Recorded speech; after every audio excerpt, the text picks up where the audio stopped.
Hey, Buff Nation, voice of the Buffs, Mark Johnson here. Coming up this week in the Buffalo Stampede, we're talking basketball. The CU men coming off a couple of high-profile losses to number 5 UCLA and number 13 Tennessee. We're going to be joined by freshman point guard KJ Simpson and my broadcast partner, Buffs great Scott Wilkie. And the women's basketball team, ranked number 25 in the country, unblemished at 8-0. We'll chat with head coach J.R. Payne and one of our favorites, my dear friend Jill Mahoney, the Dobo for women's basketball, is about to embark on a brand new adventure. We'll chat with her all this week on the Buffalo Stampede.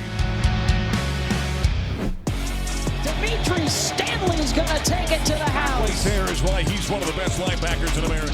And there he goes! Touchdown! Right between the eyes from downtown. Attaboy Lolo. It's a winner for the Buffs.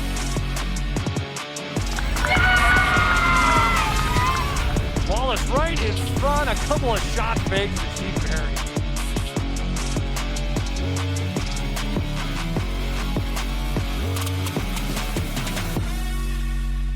Right to left for Colorado. Crosses over, blows by Chandler, his way down the lane. Holy cow! He exploded off the hardwood! That was unbelievable!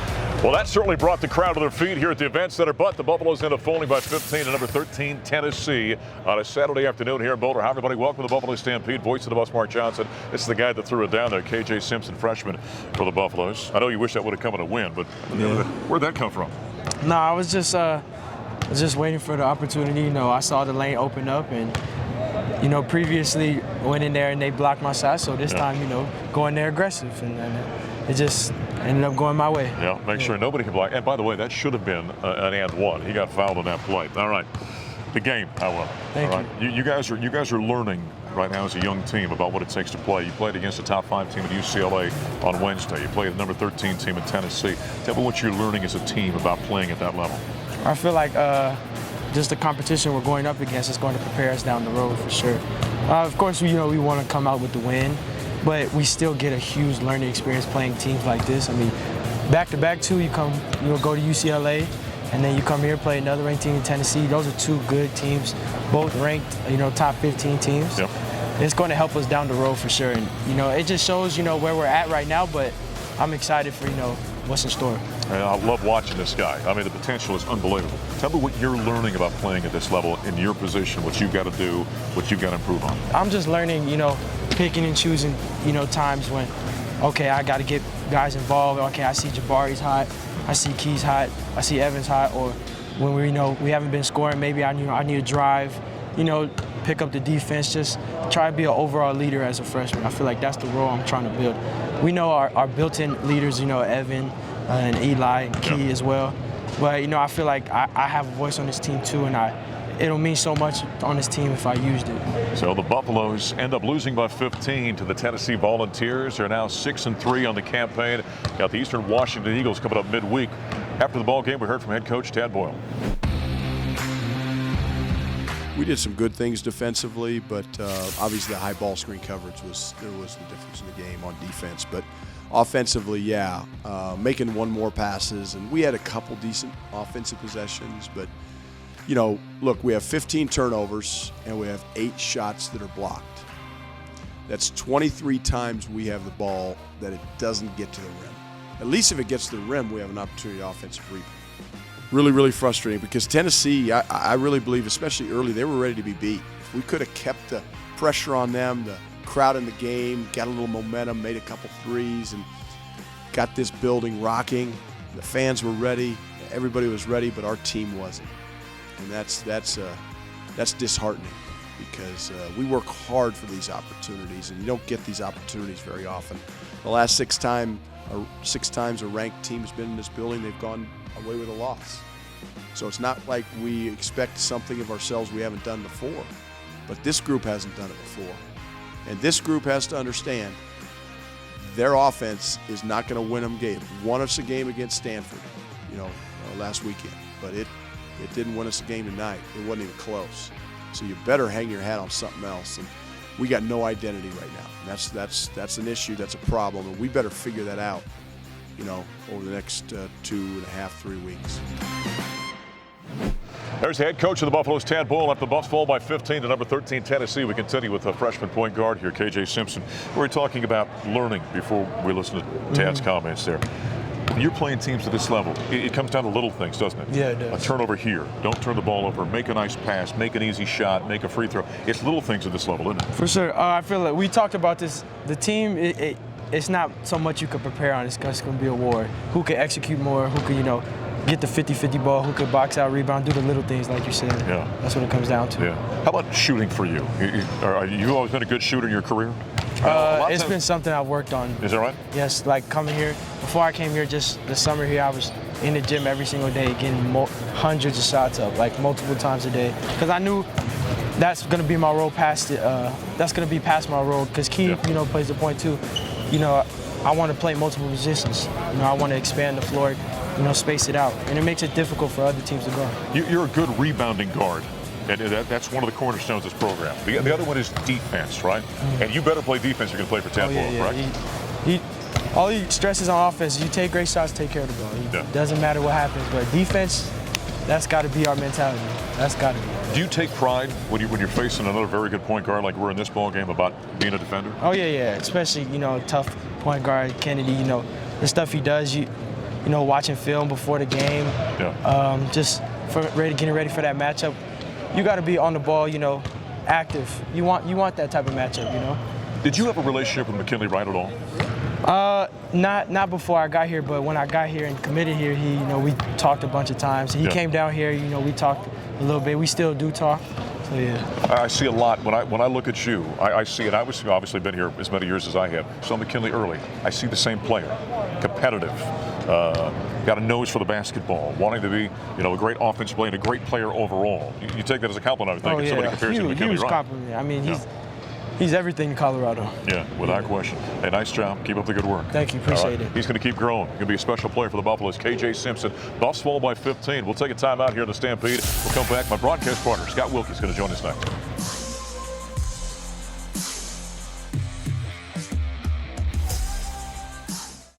Rebound inside. Jabari Walker's got it. Boy, he's a great rebounder. Pushes up court right to left. Slows up. Juzang on him. Crosses over. Drives away to paint. Spins. Lays it up with the right hand. Oh, what a play by Jabari Walker. Came knifing in. Penalty. Off a pick once again. The roll. Bounces off. Gives up. And elevating and slamming with two hands was Jabari with the jam. There's some highlights of Jabari Walker at UCLA. Buffs end up losing to number 5 in the country. Jabari was unbelievable. 22 points, 11 rebounds in that ballgame. His 4th consecutive game with a double-double. My broadcast partner, Scott Wilkie, Buffs right here, voice of the Buffs, Mark Johnson. Let's go back to that UCLA game a little bit. This has been an interesting stretch for this young basketball team. Very high-level competition. What are you taking away from what you're seeing so far? Well, you mentioned Jabari Walker. It's not just the numbers. It's better defense, better effort I've seen from him. And in the second half against UCLA, young players learning how to play against top competition. It's interesting, though. There was a stretch, because Colorado was right in the middle of that thing. There was a stretch for about 6 minutes. UCLA goes on an 11-0 run. The last 7.5, they were plus 14. And the Buffs had a hole to dig out in the second half. This team's got to learn those lessons about you can't have bad spurts against great teams.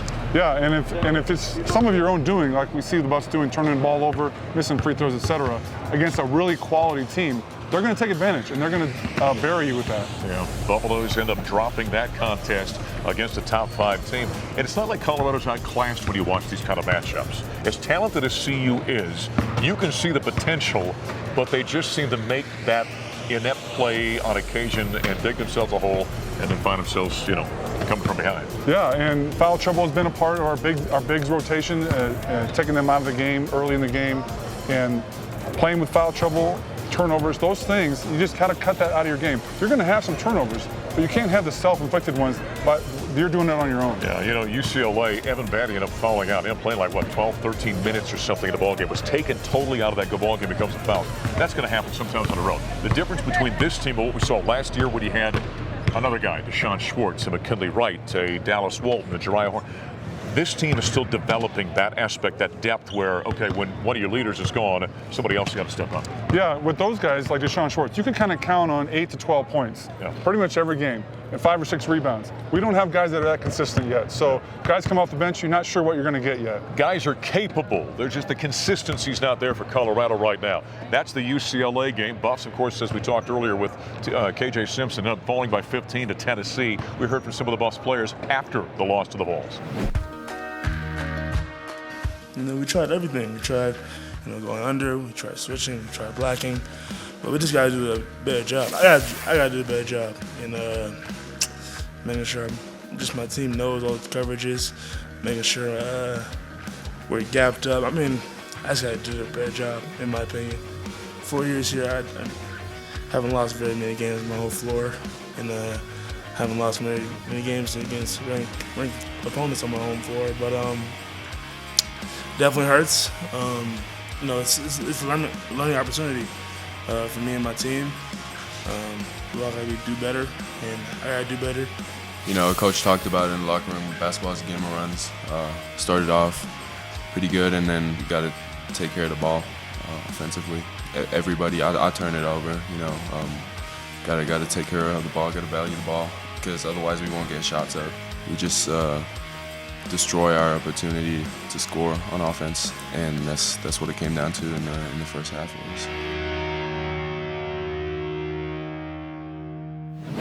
There's some of your Buffs players after the Buffs fall by 15 to Tennessee on a Saturday afternoon here at the Event Center. We continue with Scott Wilkie, voice of the Buffs, Mark Johnson. All right, this Tennessee game, similar, right? The second verse, same as the first, right?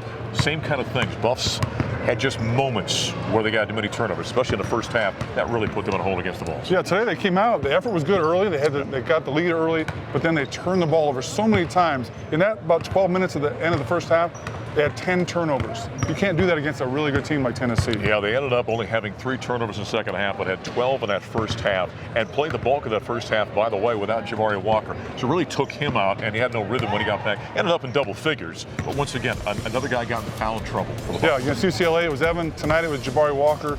And Jabari, he's our leading rebounder, leading scorer. So to have him out of the game is tough for a young team without other guys that can step in and just produce. We talked with KJ Simpson the previous segment, and he's growing. He's learning as a point guard. We go back to year number 1 with McKinley. McKinley had moments where he was spectacular. He had moments when he looked like he was young as well. What are you seeing, KJ Simpson? Yeah, well, we saw a spectacular play tonight with that dunk, and some other plays where he can change directions like no one else out on the floor. But we also see him dribbling into trouble, dribbling into the baseline, etc., and taking shots at the rim where shot blockers come. There's got to be somebody open. So he's growing. He's going to read those situations better. But the spectacular plays are really amazing. Yeah, he's got the flashes. The dunk we saw off the top of the show. He had another one coming in from the left side of the lane, just a change of direction, left everybody with broken ankles out there. So he's got the potential is there, certainly. All right, Colorado's got 3 games coming up this week. You've got Eastern Washington, then you've got Milwaukee, and then CSU Bakersfield before Kansas comes to town. They got a chance here to go a little bit of a run with some of the lessons learned. Yeah, and you've got to take advantage of teams that maybe you should win against and have a 3-game winning streak. Take advantage of the home court, because you got some Kansas Jayhawks coming to town. I know for Buffs fans, it's awful frustrating against a UCLA and against a team like Tennessee to come away with a loss. Young team figuring things out. They got a stretcher that can make some noise before Kansas comes to town. Coming up next, a team that has got all the answers right now. Undefeated CU women's basketball. We'll talk with them coming up next.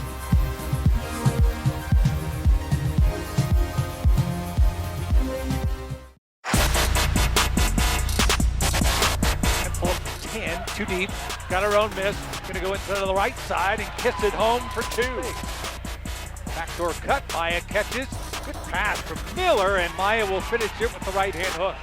And again, already, we talked about those lineups, and we're already seeing some creative lineups here. How about Miller knocking down the 16-footer from the We got some images from the Buffs victory over Dixie State on Friday night last week. Back in the Buffalo Stampede, voice of the Buffs, Mark Johnson, the undefeated head coach of the Colorado Buffaloes, 8-0 right now. That's got a nice ring to it, doesn't it? Yeah. You know what would sound even better? 9-0. And I got one coming up at Southern Utah. Let's talk about that Dixie State victory. Yeah. Great game for your team, obviously. Great bench play. Your bench scoring was fantastic in that game. That was probably the best thing about the game, was the fact that our bench contributed. They've been contributing throughout the year. year, but I thought their effort and just overall productivity was fantastic. How about Quay Miller, the way she's been playing? She had a 20-point ball game against Texas State. Quay is just awesome. I mean, everyone that meets her absolutely loves her. She has an incredible spirit about her.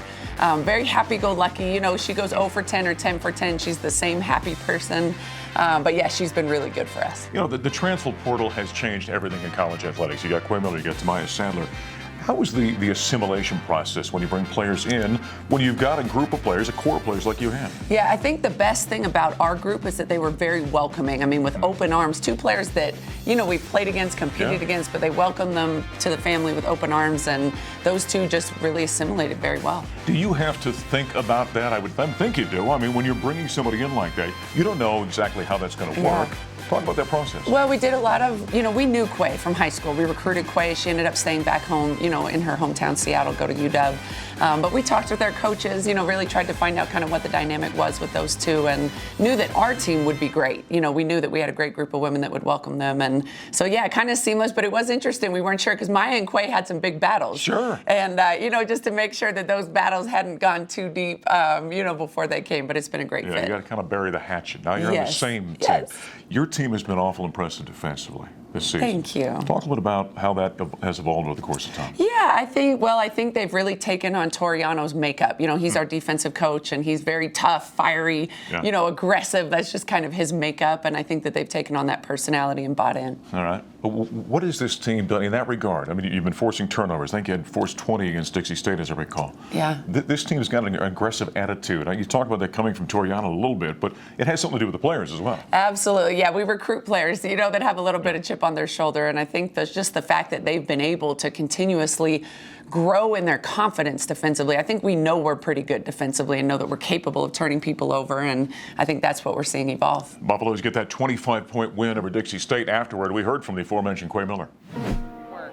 Rita down low to Miller, fouled and got a free throw coming. It was fun. I think that my team helped play a major role in that 20, knowing that I'm hot, getting me the ball and setting me up in great positions to score. Yeah, I love them for that. And just keeping me motivated even throughout games where I go scoreless or where I'm not having the best game, and they encourage me to do something else to make up for that. So I think that was the biggest part in my 20-point game tonight. I love playing against them. It's fun because it's out of love, and I know they're trying to get me better. Going against Maya, Peanut, Mara, Kylie, they all make me better. Even when we have to switch and guard the guards, like we all just get each other better, and that's the best part about being here. There's Quay Miller after the Buffaloes' 25-point win over Dixie State. Buffaloes now go on the road to take on Southern Utah. Before we get to that here in just a moment, we're going to talk to Jill Mahoney coming up here on the next segment of the Buffalo Stampede. Here's your Dobo, Director of Basketball Operations. You're about ready to lose her. Yes. And I know you're very close to her, and she's been a great part of your staff. Jill Mahoney, I always tell people, is one of the finest people you could ever meet. You know, it's been, you know, I wake up at 3 a.m. with things running through my head, and when when Jill leaving pops into my head in the middle of the night, I have to fight back tears. You know, so I'm honestly trying not to think about it, but she's been an incredible part of an incredible staff. She's helped us build our program. She's been there from the very beginning. She's someone that everyone relies on, from anything to putting a bed together, to changing a tire, to helping them through a crisis. You know, whether it's with themselves or their family, she's just an incredible person, and very proud of her for making a tough decision to move on. Yeah, Dobos have a unique position within basketball program. I'm not going to spill the beans and tell you where she's going until we talk to her here in just a minute. All right, Southern Utah. You've got history at Southern Utah, obviously. In fact, we found out that the last time the Buffs played Southern Utah, you were the head coach. Okay, yes. And now you're going to play. Then give us a quick thought about going back and that matchup. Yeah, I'm actually really excited to go back. I haven't been back in Cedar City since we left, you know, to go to Santa Clara. But there's a lot of their head coach was a college teammate of mine. Their assistant coach played for us there. You know, so a lot of great memories. They're a really good team, though, and it's going to be a tough matchup. Chance to go 9-0. Good luck. Thank you. All right, head coach Jared Payne. Sheena Buffaloes at Southern Utah on Tuesday night. Coming up next, the aforementioned Jill Mahoney.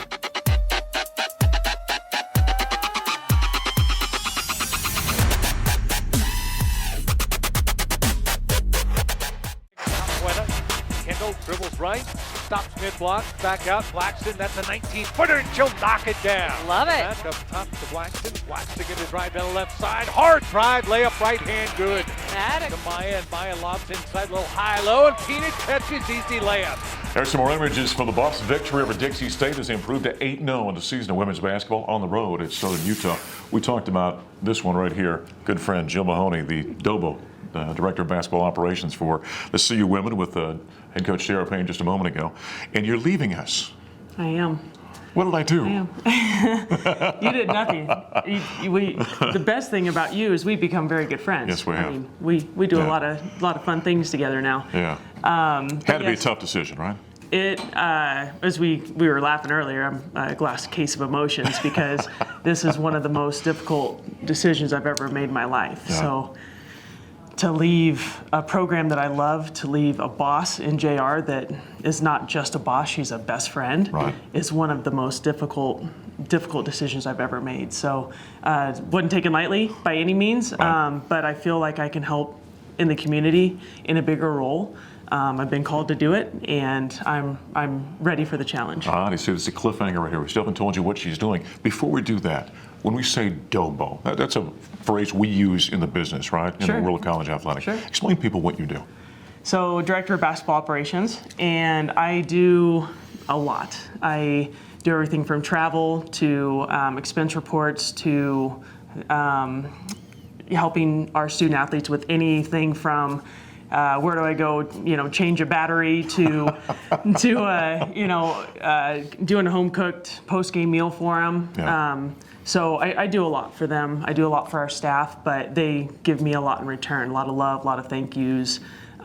This is a job that my staff has done a great job of making sure that it's appreciated. Yeah. And this is one of the most favorite jobs I've ever had, and that's what makes it so hard to leave. It's that position on a staff. Men have their guys in Bill Carton over there. You're over on the women's side.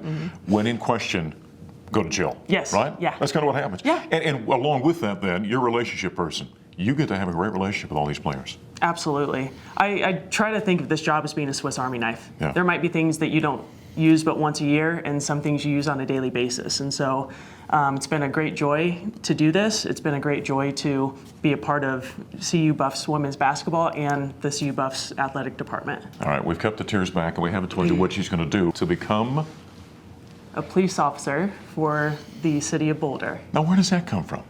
A lot of people have asked that. I only have one relative that was in law enforcement in some aspect, was a jailer 50 years ago, but it's I've always gravitated towards law enforcement officers. I have a lot of friends that are law enforcement officers, and I've appreciated them my whole life. I did an internship in high school with the Russell Police Department, and so it's just been something as I've gone along that's always been an interest, but I've never left it because I love this so much. So that's a big part of not leaving, but I just feel like I've been called to serve a bigger purpose. If you know Jill like I do, you care about people. This is exactly kind of in your wheelhouse, I would think. Absolutely, yeah. Absolutely. So, some people have said, why don't you stay at CU Police Department? And I want to help a broader community. Sure. And so, but with that, I still get to help CU, which is a huge part of staying in Boulder. I love it here. I want this to be my home the rest of my life. And I have a big passion for Boulder and CU athletics. How did the meeting go when you told the team you were going to be leaving? I bawled like a baby. I couldn't. Yeah, it took about a minute for me to gather my composure and tell them, but that's why it's, how blessed am I that leaving a job is so difficult. Right. Some people leave and say deuces, and this is not that way. So yeah. We promised we weren't going to cry on camera here today. All right, we're going to miss her, no doubt about that. I'm going to miss you guys. She's been phenomenal here at the University of Colorado. That puts a wrap on the Buffalo Stampede. As soon as that camera's up, we're going to start crying. We'll talk to you next time.